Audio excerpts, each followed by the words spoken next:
इसका मतलब यही हुआ ना कि इलाके में गर्ल्स कॉलेज का कयाम बहुत जरूरी है। शाहनवाज शर्क गोट की 8 एकड़ रफाही जमीन में से 4 एकड़ पर महकमा तालीम ने 2009 में गर्ल्स कॉलेज बनाना चाहा, मगर लैंड ग्रेबर ने आकर असलहे के जोर पर काम रुकवा दिया। गोट वाले हाई कोर्ट में गए और हाई कोर्ट ने उनके हक में फैसला देते हुए कब्जा खत्म करा दिया। लेकिन जमीन का मामला था ना, इतनी आसानी से तो हल नहीं होता।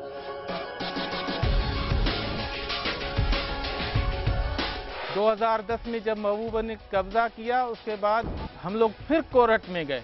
गोट के लोगों ने फिर कोर्ट में पिटीशन जाके दी कि ये क्या हो रहा है, जिस पे हाई कोर्ट ने मेहरबानी की और मेरिट की बुनियाद पे आर्डर्स इशू किए कि ये ज़मीन खाली करवा के इदारों को दी जाए ताकि एजुकेशनल इंस्टीट्यूट बने।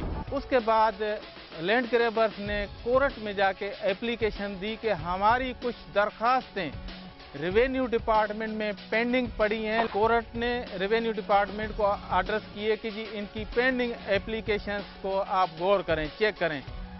लेकिन अफसोस के साथ कहना पड़ रहा है कि यहाँ जैसे सिंध के अंदर ऑफिशियल कल्चर है, वहाँ पे लोअर फॉर्मेशन ने, नीचे वाले तबके ने अपर ऑफिसर्स को मिसगाइड किया कि कोर्ट कह रही है कि इनको यानी इस न्यू बॉर्न बेबी शहीद शाह इनायत विलेज जो कि 2010 में वजूद में आया था, उसको लीज दिया जाए, ये एमिनिटी लैंड उसको लीज करके दी जाए।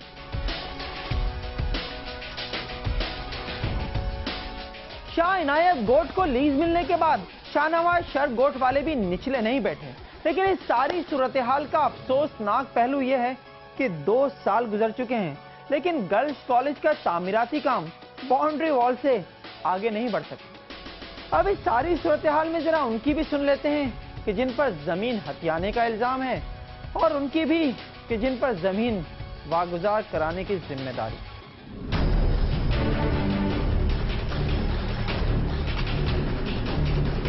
ये स्टेट लैंड है और स्टेट के बाद यहाँ पर जो लोग आबाद नहीं है वो इसके मालिक हैं।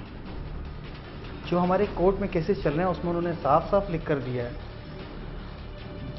जज के सामने 50 दफ़ा रेवेन्यू के वकीलों ने कहा है, आपके गवर्नमेंट के वकीलों ने कहा है कि ये जो लैंड है ये कभी भी ना दी गई है, ना दी गई थी, ना दी जाएगी।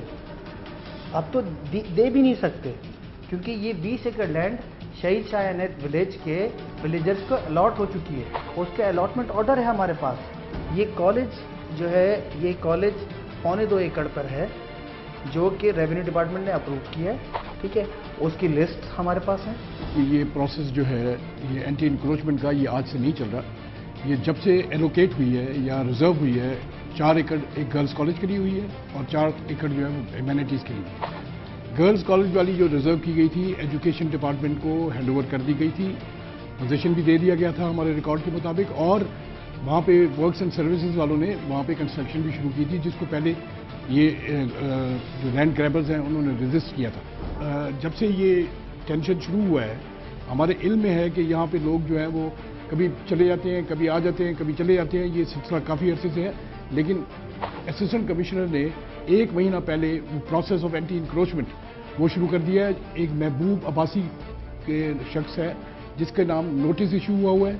अब वो प्रोसेस होगा, उसके बाद ये प्लान होगा ऑपरेशन, और हम कोशिश करके इंशाल्लाह ये जितनी भी इंक्रोचमेंट है उसको हम हटाएंगे, क्योंकि ये स्टेट की प्रॉपर्टी है और स्टेट प्रॉपर्टी जो है वो उसके कस्टोडियन रेवेन्यू डिपार्टमेंट होता है हर जगह पे, एज यू नो। मैंने एक इंक्वायरी बिठा दी है, ADC 2 के हवाले की है, जो हमें रिपोर्ट देंगे कि इस दौरान में ये जो इंक्रोचमेंट्स हुई हैं उसमें आया कोई लोअर स्टाफ हमारा इन्वॉल्व है। अगर होगा तो उसके खिलाफ भी कार्रवाई की जाएगी।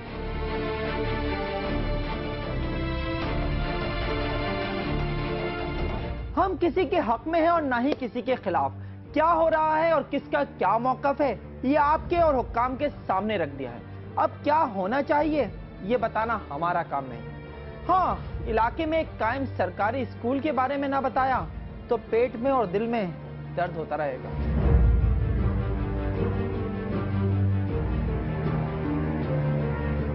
یہ گورنمنٹ اسکول ہے، یاسین گورنمنٹ اسکول، جو کہ پرائمری اسکول ہے. اس اسکول میں کہیں بھی کوئی بھی چھت موجود نہیں ہے، نہ یہاں پہ ٹیبل ہیں بچوں کے لیے، نہ یونیفارمز ہیں، نہ کسی اور قسم کی کوئی سہولیات یہاں پہ بچوں کو پرووائڈ کی گئی ہیں.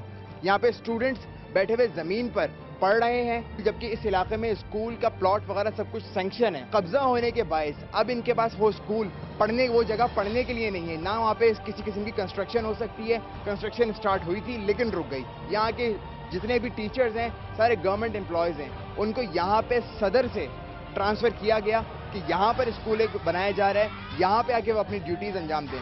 71 بچے یہاں پر اس وقت تعلیم حاصل کر رہے ہیں. اس کے باوجود بھی یہاں پہ کسی کی نظر میں نہیں ہے، اور یہ اسکول ابھی سے نہیں، پچھلے کئی سالوں سے اسی طرح سے چل رہا ہے. کسی کی نظر ابھی تک اس اسکول پہ نہیں پڑی ہے کہ اس کے لیے کچھ کیا جائے یا پراپر اس کو آگے بڑھایا جائے. تو یہاں پر جب آپ لوگوں کو یہاں بھیجا جا رہا تھا تو ایک پراپر اسکول کے لیے بھیجا جا رہا تھا کہ جو جس طرح پراپر اسکول گورنمنٹ اسکول ہوتے ہیں. پورا وہاں کا جو اسکول ہے بورڈ کے ساتھ اپنے پورے GR HM کے ہیڈ ماسٹر کے اختیارات کے ساتھ شفٹ ہوا تھا، لیکن بیچ میں ہمارے جو مختلف مسائل پیش آئے اس وجہ سے پورا اسکول شفٹ نہیں ہو پایا ہے. ابھی یہ اسکول وہاں پہ بھی چل رہا ہے، یہاں پہ بھی چل رہا ہے، اور ہمارے جتنے بھی فنڈ وغیرہ ہیں وہ سارے وہیں پہ رہے ہیں. اسکول کے جتنے سالانہ فنڈ آتے ہیں وہ بھی صدر ٹاؤن کے اندر ہی موجود ہیں وہاں پہ، اور وہاں پہ وہ یہ دکھا رہے ہیں کہ نان فنکشنل ہو گیا ہے اسکول. تو ہمارے پاس ضرورت ہے، فرنیچر نہیں ہے، کتابیں نہیں ملی ہمارے بچوں کو، 3 سال ہو گئے کتابیں نہیں مل پا رہی.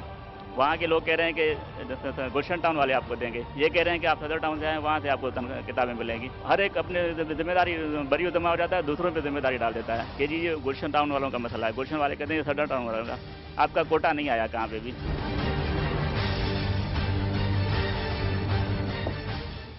ایٹمی حملوں کے بعد جاپان تباہ ہو گیا تھا، مگر صرف 40 سال بعد دوبارہ کھڑا ہو گیا، کیونکہ جاپانی تعلیم سے جڑے رہے. اور کچھ زیادہ پرانی بات نہیں، 30-35 سال پہلے تک یہ چینی اور بھارتی ہم پاکستانیوں کو رشک سے دیکھتے تھے، لیکن آج انہیں اس کی کوئی ضرورت نہیں، کیونکہ چین آج دنیا کا سب سے بڑا ایکسپورٹر اور انویسٹر ہے، اور بھارت دنیا کو سب سے زیادہ اسکلڈ ورکرز فراہم کرنے والا ملک. اور وجہ وہی ہے بہترین تعلیمی نظام. اب ایسے میں پالیسی سازوں سے یہی کہا جا سکتا ہے نا، ذرا نہیں بہت زیادہ سوچئے.